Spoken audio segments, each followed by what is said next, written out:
చూపించాలనుకుంటున్నాను. ఒకటేమో అమిత్ షా గారు 13వ తారీఖు నాడు, అంటే మే 13వ తారీఖు నాడు, మోడీ గారు మే 17వ తారీఖు నాడు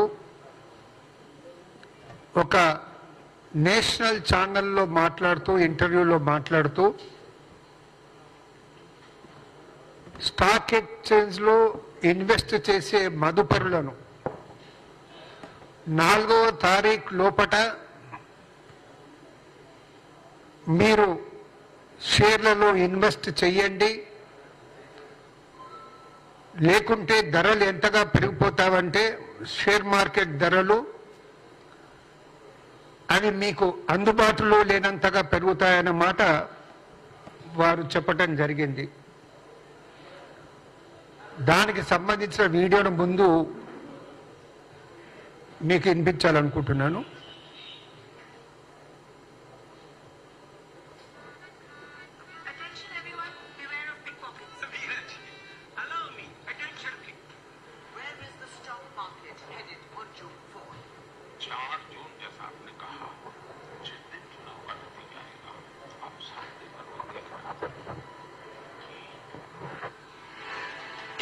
भारत का स्टॉक मार्केट इंडिया उसके सारे जो उनके प्रोग्रामिंग के जो प्रोग्रामिंग वाले सारे उनके थक जाएंगे.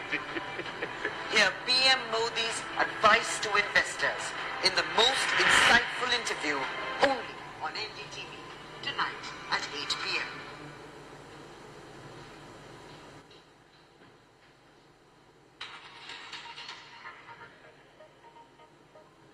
एनडीटीवी के दर्शकों का खास स्वागत है. ये बेहद खास यानी बेहद खास मुलाकात जी और एनडीटीवी के सभी दर्शकों को नमस्कार.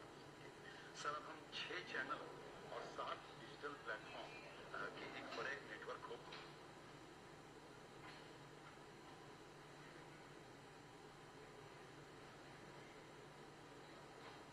आप स्टॉक मार्केट के बहुत माइन्यूट उस पर नजर रखने वाले व्यक्तियों में से एक है. ఇది అమిత్ షా గారు మాట్లాడింది 13 మే నాడు. उसको इस बात से जोड़ दिया गया कि बीजेपी की सीटें लोकसभा में कम आ रही हैं और इसी वजह से मार्केट बार बार क्रैश हो रहा है. आपकी अपनी स्टडी क्या कहती है? देखिए, 16 बार इससे भी बड़े कोर्स स्टॉक मार्केट में लगा. इसको चुनाव के साथ जोड़ना नहीं चाहिए.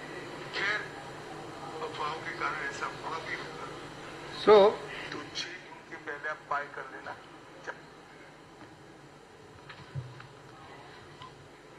నిన్న రాహుల్ గాంధీ గారు ఢిల్లీలో పత్రికా విలేకరుల సమావేశంలో మాట్లాడుతూ, మోడీ గారు మూడోసారి అధికారంలోకి రాకముందే ఏ విధంగా ఒక పెద్ద ఆర్థిక కుంభకోణానికి దారితీశారో స్పష్టం చేయటం జరిగింది. మోడీ గారు, అమిత్ షా గారు వారు ఎన్డీటీవీకి ఇచ్చిన ఇంటర్వ్యూలో మాట్లాడుతూ, మీరు స్టాక్ ఎక్స్చేంజ్లో ఇన్వెస్ట్ చేసేవారు 4వ తారీఖు లోపట్టే ఇన్వెస్ట్ చేయండి, ఒకవేళ మీరు అంతలోపట చేయకపోతే స్టాక్ ఎక్స్చేంజ్లో షేర్ల విలువ మీ అందుబాటులోకి రాకుండా పోతుందన్న మాట ఆయన చెప్పడం జరిగింది. దాంతో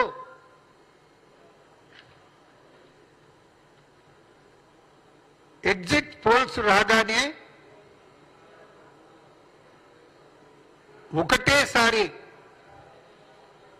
13.22 లక్షల, అంటే 13 లక్షల పైచిల్కు కోట్ల, 13 లక్షల కోట్ల పైగా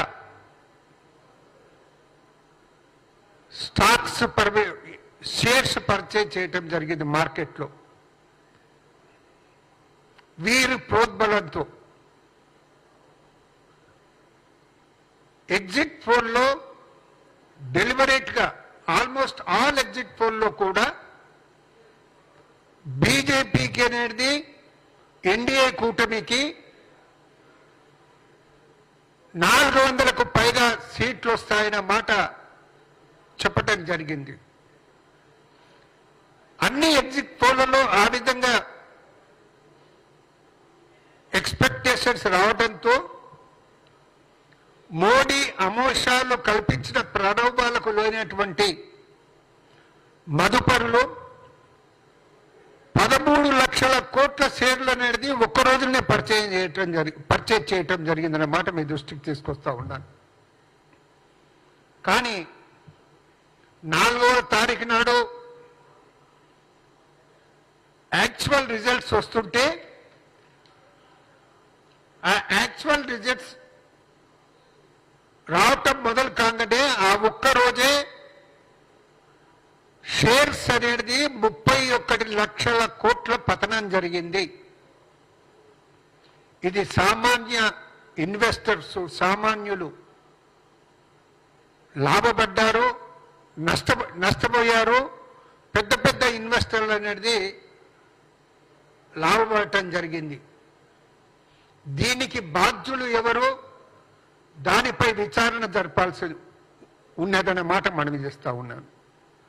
ఎన్నికల ప్రచారంలో మోడీ, అమిత్ షా ప్రజలను తప్పుదిగో పట్టించే విధంగా అనేక రకాలుగా మతతత్వాన్ని రెచ్చగొడుతూ కాంగ్రెస్ పార్టీని దూషిస్తూ విమర్శిస్తూ